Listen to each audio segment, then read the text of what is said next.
Art Center Live. My name is Hyla Crane, and I'm the Executive Director at Marco Island Center for the Arts. And we are so excited today because our special guest is coming to us all the way from Italy.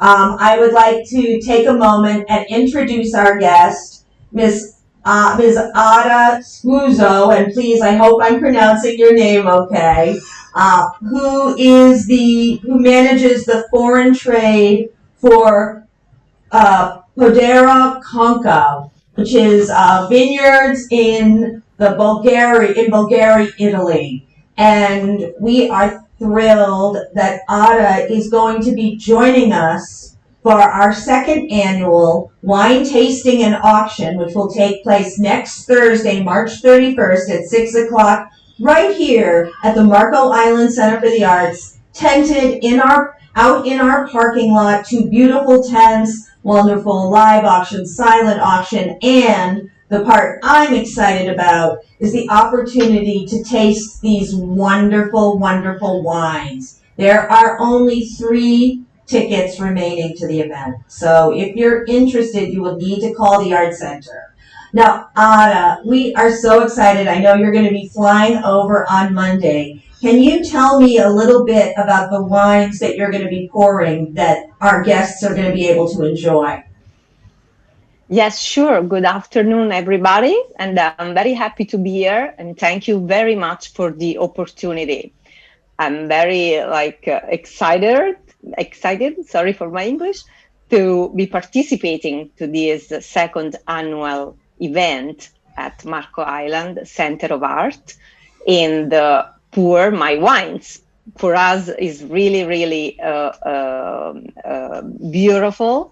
And I can talk on behalf of Silvia Cirri. She's a doctor, and she's the owner of Podere Conca, our winery, together with Livio Aloisi. They are the 2 main partners that founded Podere Conca.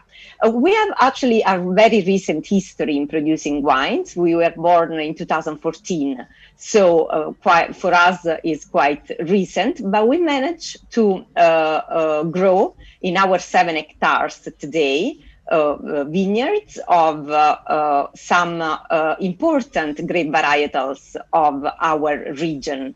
There are few indigenous and few non-indigenous coming from the French route, like the Cabernet Sauvignon that you really know very well, Cabernet Franc, and Ciliegiolo is an indigenous grape varietal that grows in our area and in Umbria region. We will be pouring the wines at the event and hope you will like it and look forward to receive the feedback of your guests.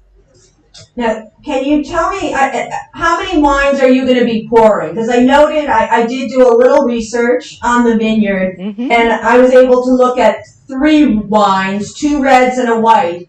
Are those the wines that you're going to be pouring, and could you tell us a little bit about them? Sure.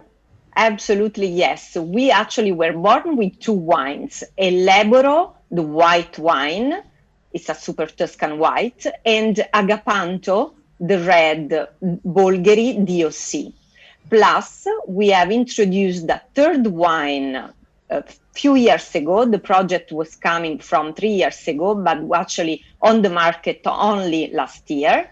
It's called Apistos, and it is a Cabernet Franc 100% that we will be putting. We only produce 1,500 bottles of this wine. So for us, it's a very exclusive product.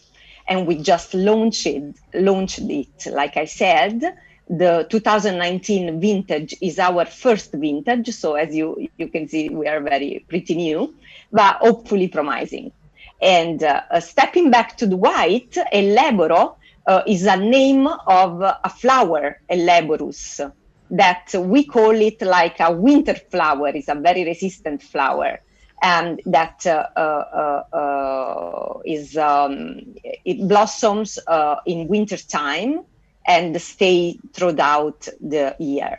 Eleboro is a blend of Sauvignon Blanc, Viognier, and Chardonnay that grow in our vineyards. And it's I believe it's intriguing, and but I won't tell you a lot because there will be a surprise also. So we like keeping the surprises. Agapanto instead is our Bulgari DOC. Here we have already also a name of a flower, Agapanthus, that you know because I saw some Agapanthus in Florida.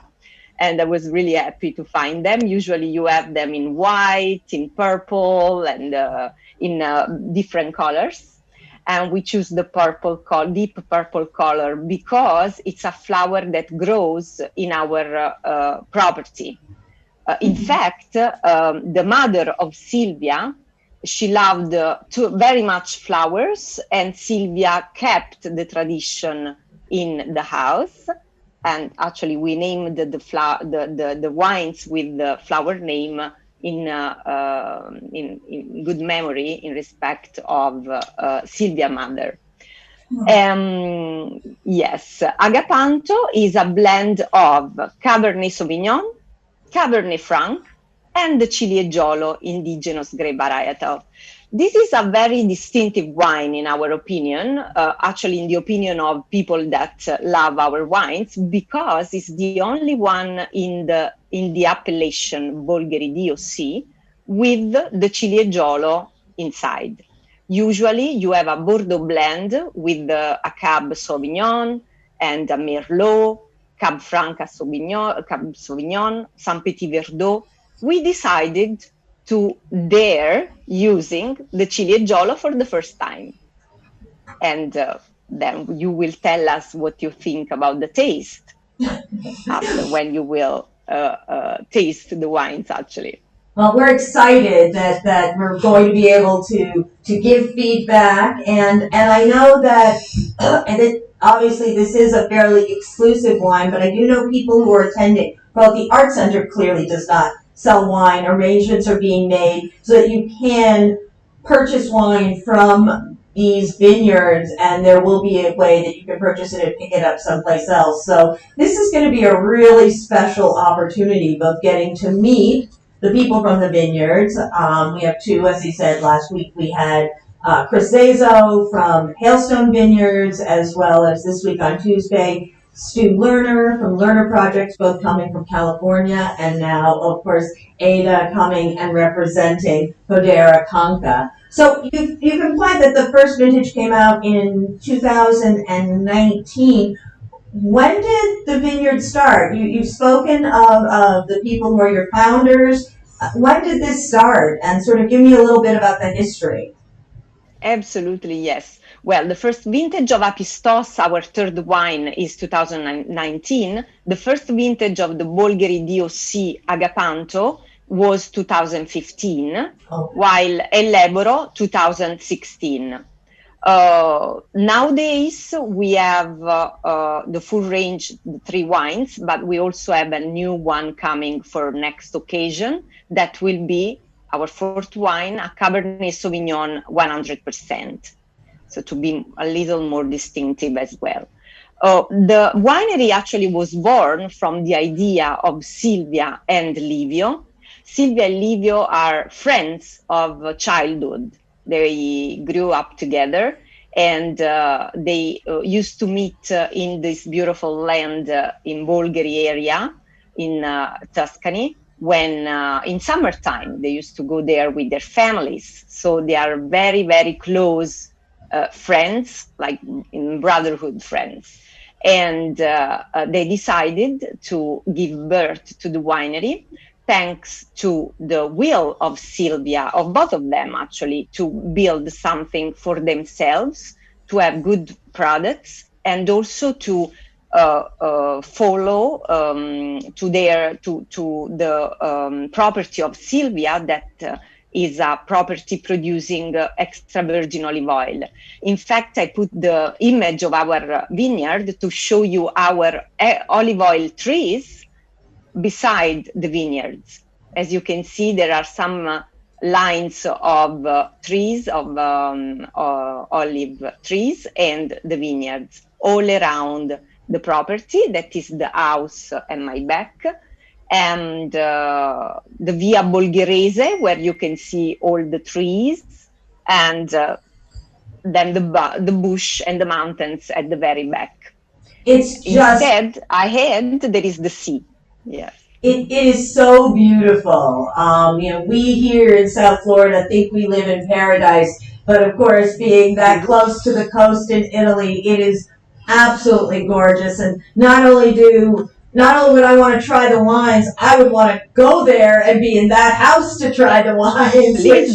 Please come. And in fact, Silvia usually welcomes all the guests, visitors or people that come by in her house to give the experience of to offer the experience of something very boutique, small, familiar, and distinctive.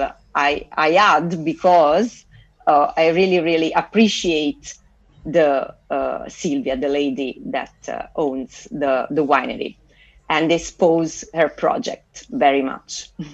Well, we certainly admire her. I did some reading, and she's a physician as well, too. She's a doctor. She's a primary doctor of intensive care in a famous hospital in Milano.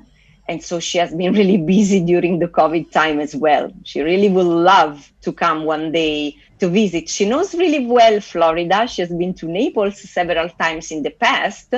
And in fact, she said, "Oh, Ada, we are going to Florida. I've been a few years ago," and she really hopes to be able to come very soon.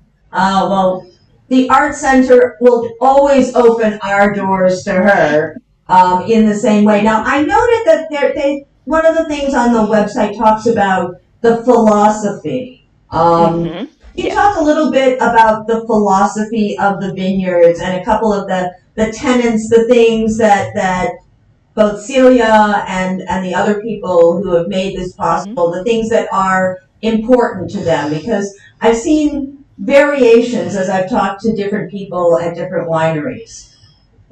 Absolutely, yes. The philosophy is pretty simple, because we want to keep the things in the traditional way, with the like I would say the things like the way of growing the wines and the grapes in the vineyard. We are really careful, and we really like the new way of winemaking and wine growing. We are very we pay attention a lot to the nature and the philosophy of the biodynamic as well. We are not too much conservative, nor too much like into the biodynamic itself, but we follow some rules.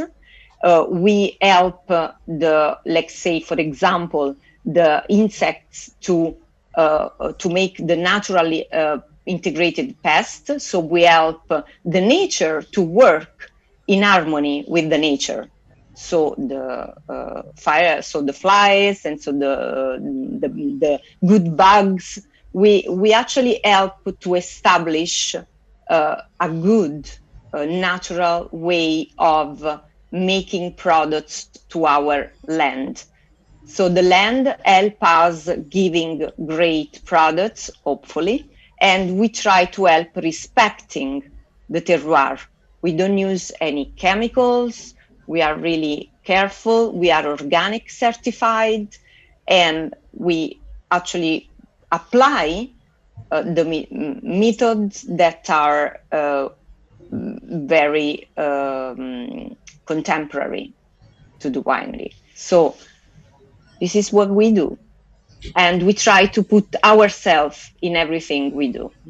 And I noted that there was a real commitment to sort of creating a team. It almost seems as though, that there's a sense of building harmony and respect amongst the people who are working. Yes. Seems Absolutely, to be yes. something important. It's almost as though you created a family making this wine. We did. We are a group. We are a kind of family. We are 5 ladies in the winery, 5 girls, in the office, in the vineyard. Our tractorist is a lady, the cook in the house, of course, and actually also the cook and the lady that cares of the house. Her mother was caring of like the family of Silvia, and so we love keeping the tradition and looking back at our roots, because they are important and they grow ourselves. They actually are a point for all of us. And I joined the family because I loved this philosophy of being straightforward, very hardworking, but harmonious. And is not really, is something here nowadays in Italy as well, actually, maybe especially in Italy nowadays, that it isn't like normal.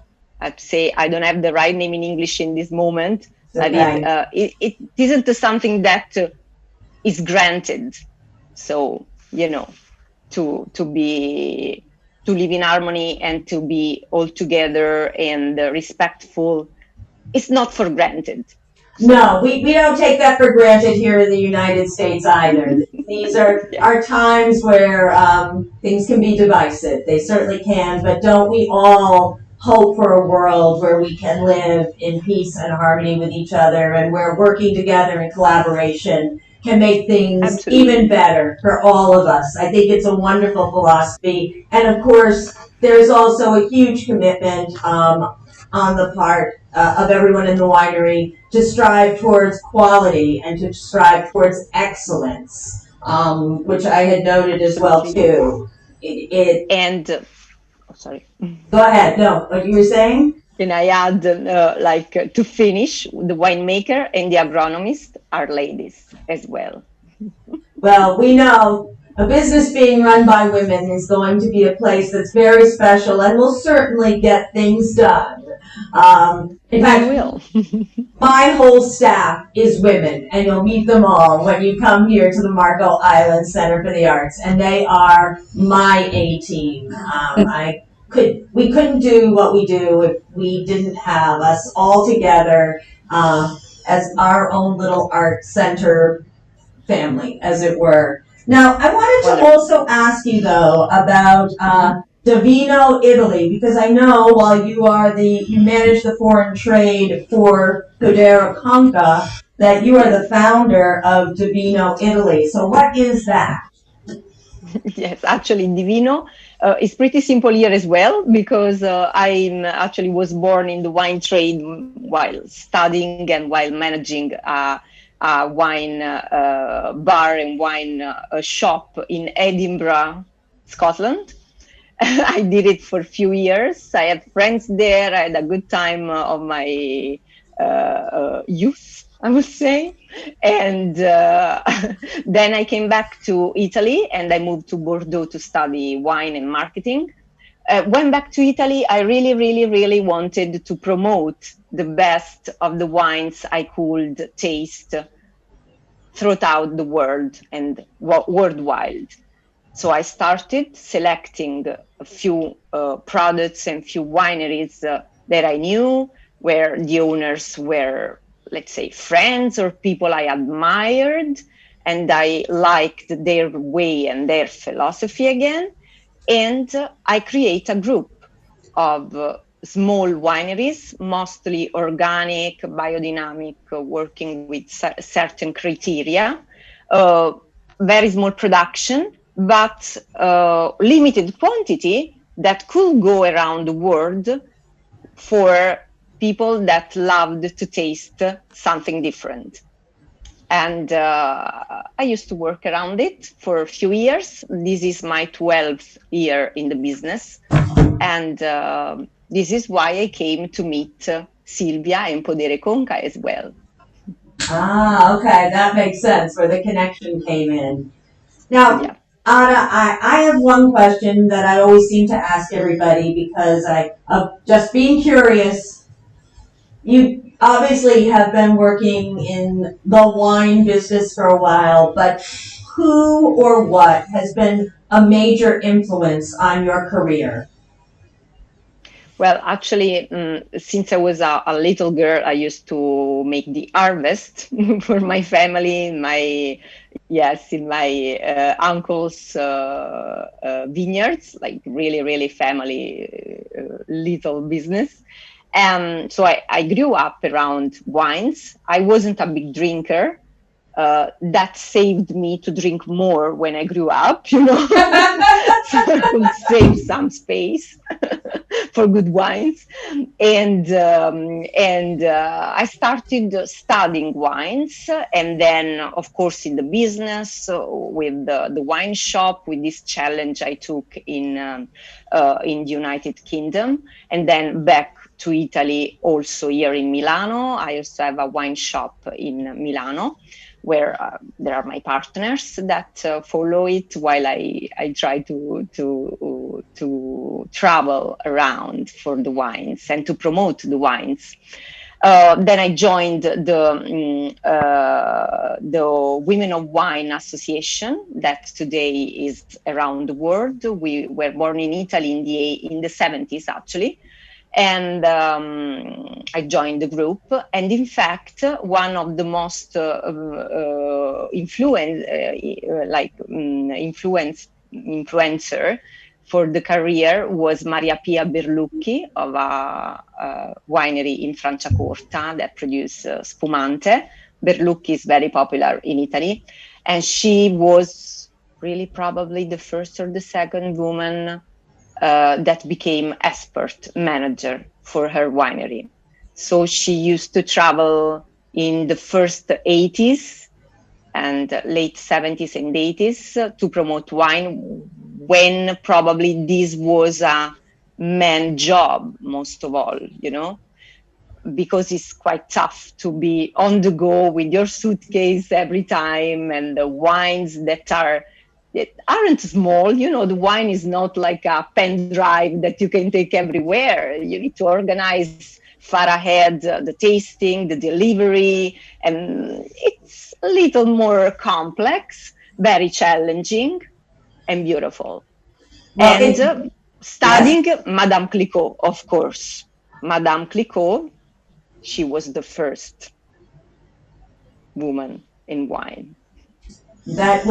Clearly, you were to the manor born, as it were, since you were involved with wine since you were a child, and it was obviously going to be your destiny. Your parents put you on the path, and you followed along, and obviously you have found yourself in some wonderful places, and right now you are at a winery that we are so excited is coming here to Marco Island, and that we're going to have a chance to taste these what sound like really remarkable wines on March 31st Hopefully. Here at the Art Center. Ada, I cannot wait till you arrive. I am now going to mark off the days on my calendar. I'm so excited to meet you face to face.